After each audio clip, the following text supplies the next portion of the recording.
तो नई राष्ट्रीय शिक्षा नीति 2020 से देश की शिक्षा व्यवस्था में होगा बड़ा बदलाव। प्रधानमंत्री ने भी इस शिक्षा नीति का स्वागत करते हुए खुशी जाहिर की है। उन्होंने ट्वीट कर लिखा, मैं हार्दिक रूप से राष्ट्रीय शिक्षा नीति 2020 के अनुमोदन का स्वागत करता हूं। लंबे अरसे से लंबित बहुप्रतीक्षित सुधार शिक्षा के क्षेत्र में आने वाले समय में कई लाख जिंदगी में आमूलचूल परिवर्तन लाएगा। प्रधानमंत्री ने आगे लिखा कि ये शिक्षा नीति 2020 5 स्तंभ पर आधारित है, जिसमें उपलब्धता, समानता, गुणवत्ता, वहन करने की समर्थता और जिम्मेदारी शामिल है। ये युग ज्ञान का है, जहां सीख, अनुसंधान और आविष्कार काफी अहम है।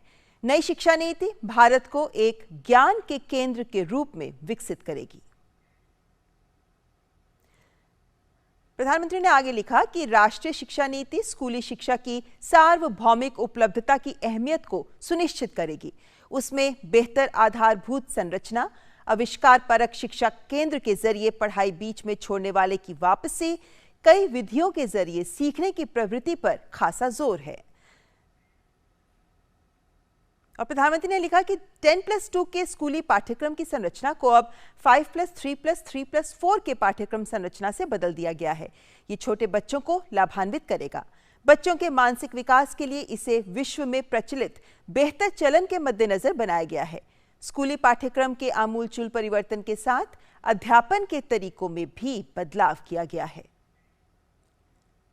और पीएम ने आगे लिखा कि एक भारत श्रेष्ठ भारत की भावना का सम्मान करते हुए राष्ट्रीय शिक्षा नीति 2020 में संस्कृत सहित भारतीय भाषाओं के प्रोत्साहन का भी प्रावधान है। माध्यमिक स्तर पर कई विदेशी भाषाओं को सम्मिलित किया गया है। भारतीय सांकेतिक भाषा का पूरे देश में एक मानक होगा।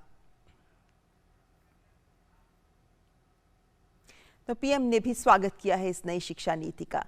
और कुछ बड़ी बातें, बड़े बिंदु इस शिक्षा नीति से जुड़े हुए हैं, आइए उनसे आपको रूबरू करवा देते हैं।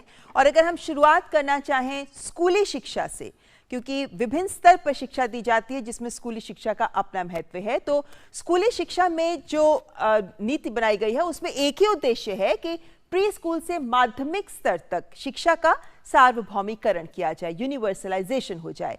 साथ ही नई शिक्षा नीति में 3 साल आंगनबाड़ी या फिर प्री स्कूल शिक्षा देने का प्रावधान किया गया है। और जैसा हमने बताया कि 10+2 ये व्यवस्था जो अब है 10वीं और उसके बाद 2 साल की 12वीं, उसकी जगह अब 5+3+3+4 का स्कूली पाठ्यक्रम लागू किया जाएगा। लेकिन एक बड़ा बदलाव किया गया है ये कि 6ठी कक्षा से इंटर्नशिप के साथ वोकेशनल शिक्षा की भी शुरुआत की जाएगी। और यही नहीं बल्कि भाषा के क्रम में देखें तो 5वीं कक्षा तक मातृभाषा और क्षेत्रीय भाषा में शिक्षा परीक्षा प्रणाली में भी सुधार किया जाएगा और स्थानीय भाषाओं पर जोर भी दिया गया है। वहीं 2030 तक की बात करें तो स्कूली शिक्षा में 100% GER यानी ग्रॉस एनरोलमेंट रेशियो का लक्ष्य रखा गया है। यही नहीं बल्कि स्कूल ड्रॉप आउट्स यानी जो बच्चे स्कूल छोड़ चुके हैं, 2 करोड़ इन बच्चों को फिर से स्कूल में लाया जाएगा। 2025 तक 1 से 3वीं कक्षा तक प्रारंभिक भाषा और गणितीय कौशल पर भी ध्यान केंद्रित करने के लिए राष्ट्रीय मिशन की स्थापना की जाएगी। छात्र मूल्यांकन की अगर हम बात करें तो उनके लिए मानदंड, मानक और दिशा निर्देश निर्धारित करने के लिए भी राष्ट्रीय मूल्यांकन केंद्र बनेगा, जिसका नाम दिया गया है परख। तो स्कूली शिक्षा को लेकर ये बड़ी बातें हैं जो इस नीति में सामने हैं। वहीं 9वीं से 12वीं कक्षा ये बहुत महत्वपूर्ण स्तर होता है, क्योंकि इसी स्तर से आगे जो छात्र हैं वो व्यावसायिक शिक्षा की तरफ रुख करते हैं। इसमें सुधार को लेकर एक बड़ा बदलाव यह है कि व्यावसायिक और शैक्षणिक धाराओं के बीच अब भेद नहीं होगा। और यही नहीं बल्कि पाठ्यक्रम में भी अलग अलग स्ट्रीम्स होती हैं, जैसा कि हम जानते हैं, अब उनके बीच भी भेद नहीं होगा। तो NCERT जो है वो तैयार करेगा स्कूली शिक्षा के लिए राष्ट्रीय पाठ्यक्रम की रूपरेखा। और ये महत्वपूर्ण है 9वीं से 12वीं कक्षा के छात्रों के लिए। अब कुछ विभाजन जो होते थे वो अब नहीं होंगे।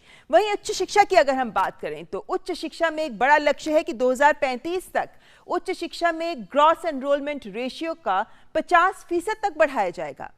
उच्च शिक्षा का जो पाठ्यक्रम है अब उसमें विषयों को लेकर लचीलापन होगा। अपनी पसंद के विषय आप कौन कौन से चुन सकते हैं, इसका एक व्यापक दायरा होगा।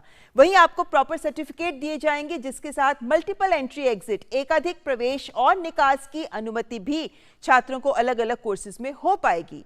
एक बड़ी बात यह है कि इससे 3.5 करोड़ सीटें जोड़ी जाएंगी, लेकिन क्रेडिट्स की सुविधा भी दी जा रही है। और क्रेडिट्स की सुविधा में यह बात महत्वपूर्ण है कि जो भी क्रेडिट्स आप अर्न करते हैं अलग अलग अपनी शिक्षा के विषयों में, उन सबको एक ही तरीके से जोड़ा जाएगा और मूल्यांकन व्यवस्था में सुधार होगा, सर्वांगीण प्रोग्रेस कार्ड पर जोर होगा, अनुसंधान को बढ़ावा दिया जाएगा और राष्ट्रीय अनुसंधान फाउंडेशन की इसके लिए स्थापना भी की जाएगी। उच्च शिक्षा में ठोस विनियमन होगा और विभिन्न कार्यों के लिए एकल नियामक होगा।